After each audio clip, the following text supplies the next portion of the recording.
Hi, everybody. Thank you, Alex, for this kind introduction. Very happy to be here. My pleasure to be here.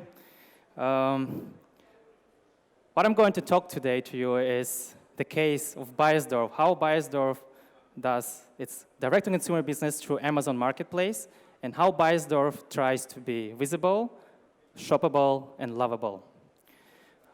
Before I start, just wanted to say that I'm very glad that so many people are here today. It just makes me understand how relevant this topic is. And I'm also happy to be in Berlin. I have a special connection to Berlin. I used to live in Berlin for 3 years. I used to study here. I used to work here. And this city gives me a special emotion. It's because of its vibes, because of a lot of international people here. And every time I'm here, I always receive some energy. However, I don't live in Berlin anymore. I moved to Hamburg. And the reason why I moved to Hamburg is because of Beiersdorf. Beiersdorf that became a part of my life 3 years ago. Before I joined Beiersdorf, I didn't know much about it. I knew that it's a skincare company. It has different skincare brands. And when I joined, I started to learn more about Beiersdorf. And the more I learned, the more impressed I was. Did you know that Beiersdorf is actually a skincare inventor, a modern skincare inventor? It also has a lot of patents. It has a big R&D department that is doing research every day. We are in many countries. We have different affiliates with more than 20,000 colleagues working. Our portfolio has different skincare brands. Probably you know world-known Eucerin, NIVEA, Hansaplast. We also have a luxury brand, La Prairie. I think you also know with traveling and going to different duty-frees. And if you go to the luxury segment, you would find La Prairie there as well. However, today, I want to talk about particularly one brand, about this brand. Do you recognize this? The funny fact is 95% of Germans, when they look at this blurry image, they would recognize NIVEA. And this is pretty impressive for me because, you know, what kind of brand penetration it should have to be recognizable like that. But it's also not a surprise because this brand is already on the market for more than 100 years. It has a market leading position in 45 different countries, and also it's have 160 number one positions in different categories worldwide. And when you have such a good brand, of course, you have people that are being attached to the brand, people that like the brand, and also people that are fans of the brand. And the question for us as a company was, how do we please our fans? How do we delight our fans? And because of that, we decided to open 14 years ago, our first direct-to-consumer business. It was a physical direct-to-consumer business. We opened our flagship store in Hamburg, in the heart of Beiersdorf, the city where Beiersdorf was invented. The idea of opening the NIVEA Haus was not to make sales. The idea was to bring the first-class brand experience to our consumer. When you enter the shop, you enter the world of NIVEA, the world of blue. And you can buy products there. You can also get special treatments, such as spa, massages. You can also get skincare treatments. However, there were some challenges with the physical shop because we have our fans across whole world, across whole Europe. And the question was, how do we reach those fans? How do we reach those consumers?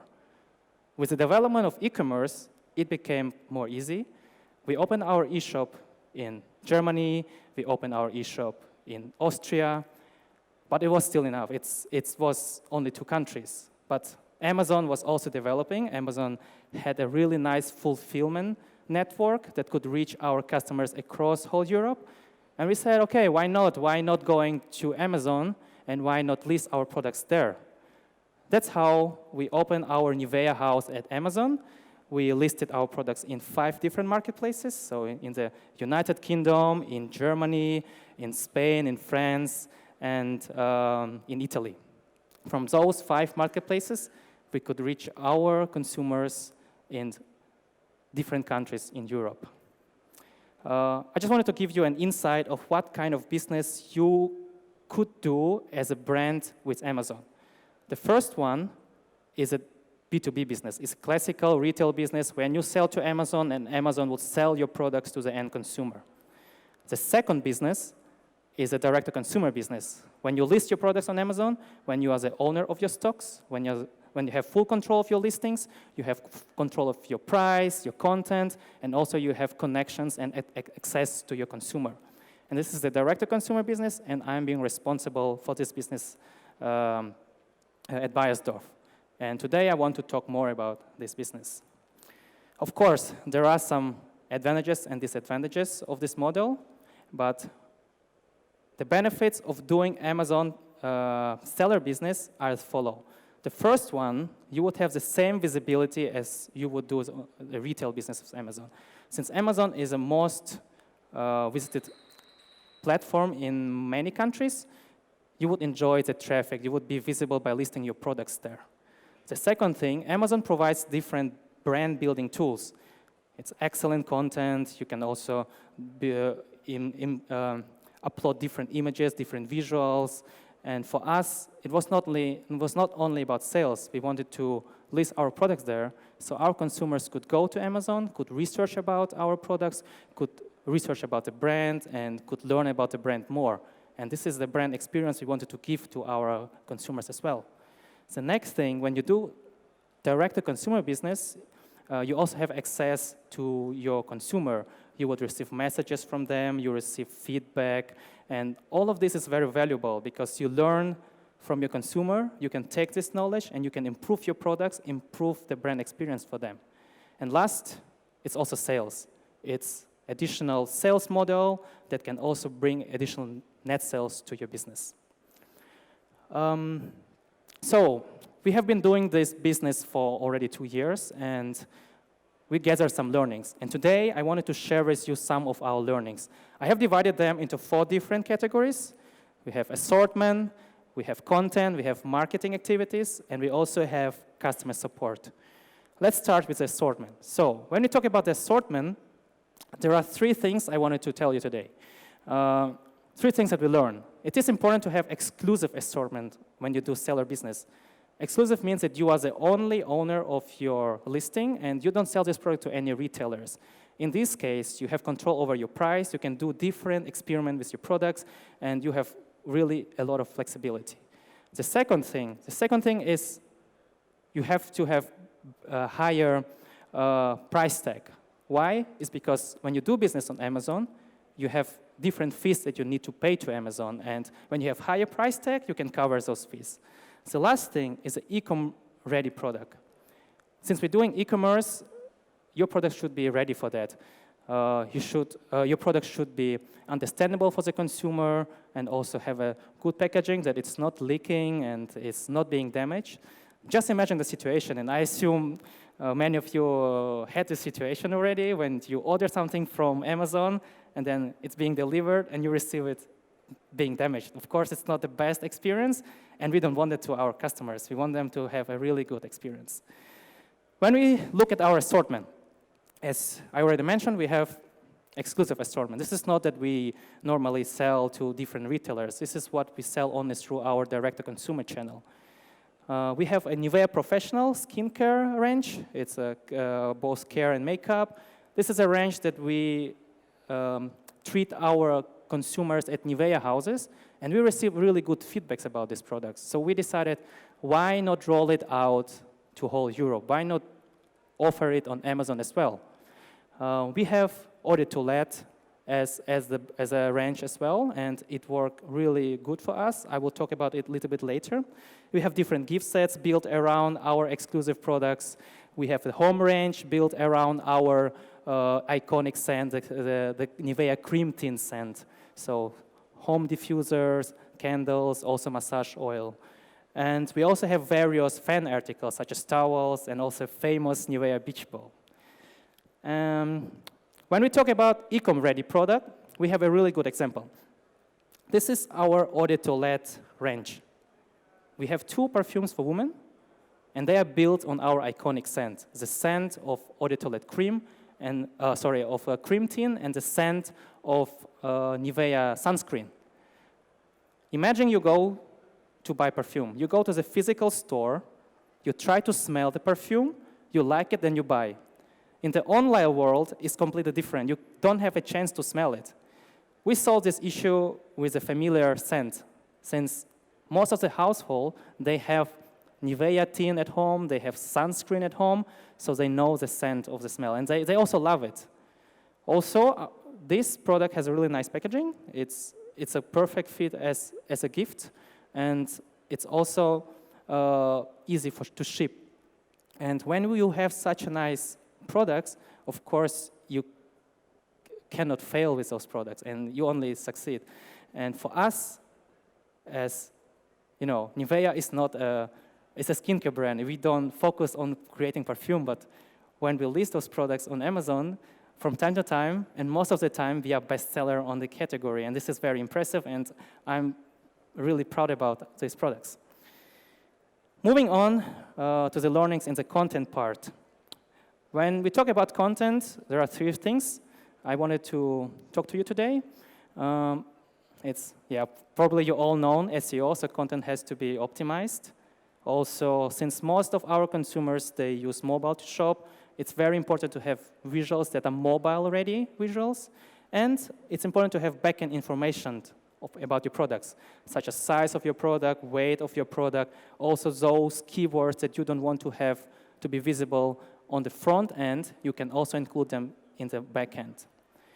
Talking about the content, Amazon defines it as, there are 2 types of contents that Amazon has defined.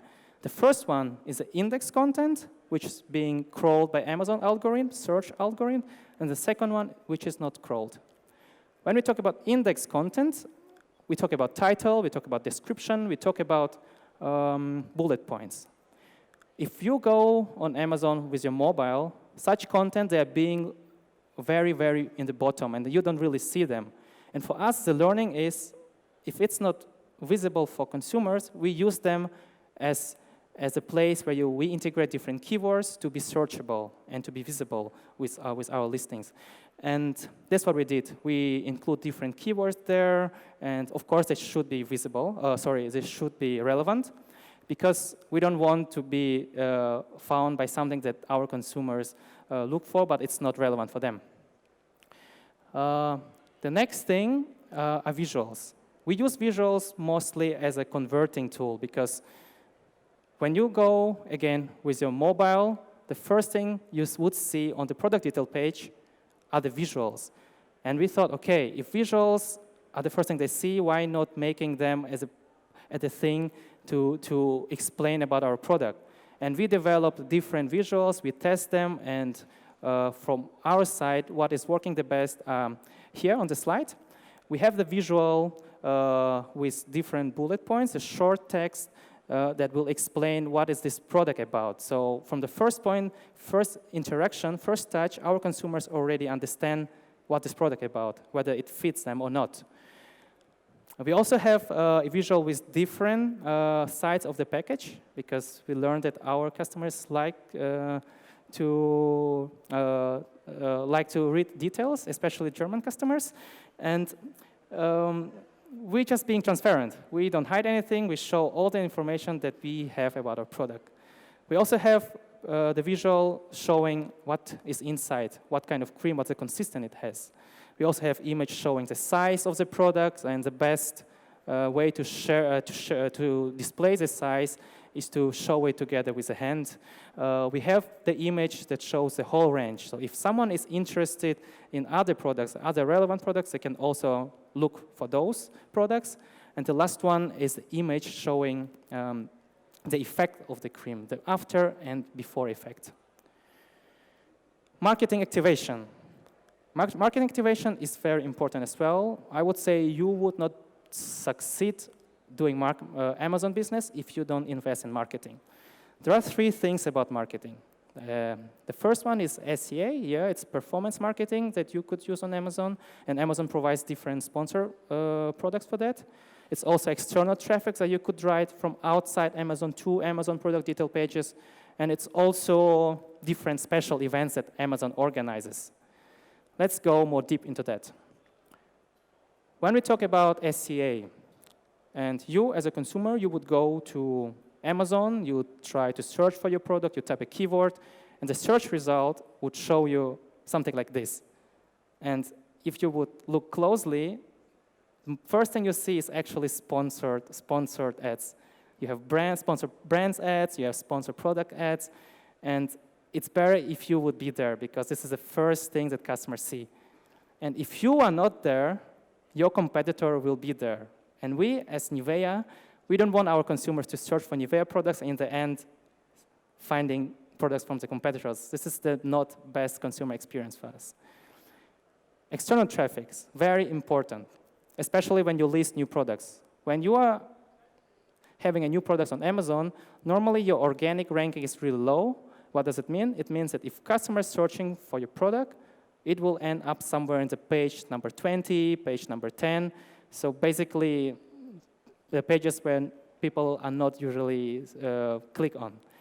And how do you go up in ranking? You can bring traffic from Facebook, you can bring traffic from Instagram ads, you can bring traffic from newsletters, and with this traffic, you bring to your product detail page, you make them convert, you receive some sales. These sales will result in better organic ranking, and organic ranking means you will be ranked in the page number 3, 2, or 1, and later you will get also organic sales for your products.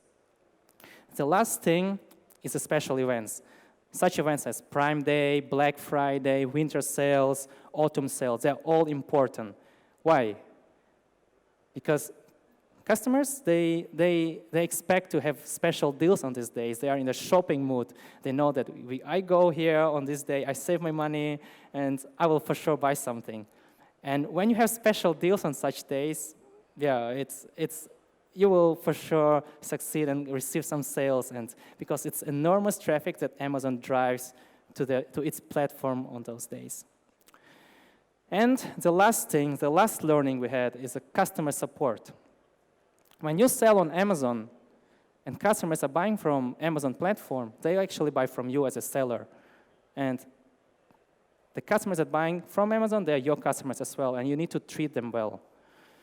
They also provide different reviews to your products, they provide ratings, they give you feedback, they message you, they ask you for different problems, and the thing is you need to deal with this very fast. As a consumer, you don't want to wait, you always want to have answer immediately, and this is what we try to do. We try to support them as fast as we can, as best as we can, and this will end up you having a really good rating as a seller, and when you have 100% positive rating, you are the trusted seller. Consumers trust you. Consumers like you as a brand. In the end, they will love you as a brand. So what I wanted to tell you today and to have you, what are the key takeaways for you today would be, the first one is be there where your consumers are. So be on Amazon. If they like to shop on Amazon, be there. Be visible for them. Have a good assortment strategy. Try to sell something relevant for them, something that they look for, something that they want to buy. Ensure best-in-class content. Also invest smartly in marketing, so you make sure that your products are shoppable. And also provide them a really good customer support, so they like you and they love you. And if you ensure that all these points you have in your business, you will be visible, you will be shoppable, and you will be lovable. Thank you.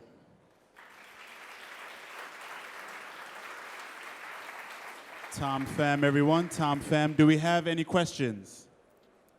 We have one here. Hi, thank you very much for your presentation. I just want to know, what's your strategy to launch new products on Amazon? The strategy to launch new product. Yeah, thank you for the question. Yeah, I mean, as I already mentioned, first you need to have a good product, something that you own by yourself, and I think it's easier to play around. There are no competitors. You bring your product on Amazon, then first, what I would do is to bring a lot of traffic, because you need to teach algorithms that your product is relevant. You do different ads. Maybe you pre-invest. You put different marketing budget there, so it's more high. You would rank higher with your product, so you have higher organic ranking, and then organic sales will come. You can decrease your marketing a little bit, and then you can play around at that. What is also important when you have your new listing is to reach reviews. So, because reviews is a very important thing to convert your customers. So try to also get different reviews and good reviews. And later, it's just a matter of balancing your content. You constantly optimize it, and also balancing your marketing. All right, and we have time for one more question. I think there was one here. Hi, Tom. Thank you very much for your speech. Regarding the reviews you just mentioned, during the presentation you said about the customer review, the customer service, but do you tackle the reviews in a specific way? Do you have any special initiatives? Because we know Amazon values a lot the reviews, so how do you manage that from your side? Yeah, thank you for the question. I think it's very relevant. Yeah, you can receive negative reviews, you can receive positive reviews, and the thing is you need to learn from them and you need to deal with them. If you receive a negative review, try to understand why is it negative. And we had a case, we had a consumer, she gave us a 2-star review and she was not satisfied. We reached her, we asked her what was the problem, and apparently she just didn't receive, because it was a bundle of the product and she didn't receive one product. So yeah, and we said, oh, sorry, it's our mistake, we will send you this product later. And we just sent her this product, and without asking her, she just deleted this 2-star review. She replaced it with a 5-star. She said, oh, NIVEA is really good seller. It's always best experience, and she was quite happy. And for us, it was a really showcase because we could transform a negative review into positive and make one customer more happy.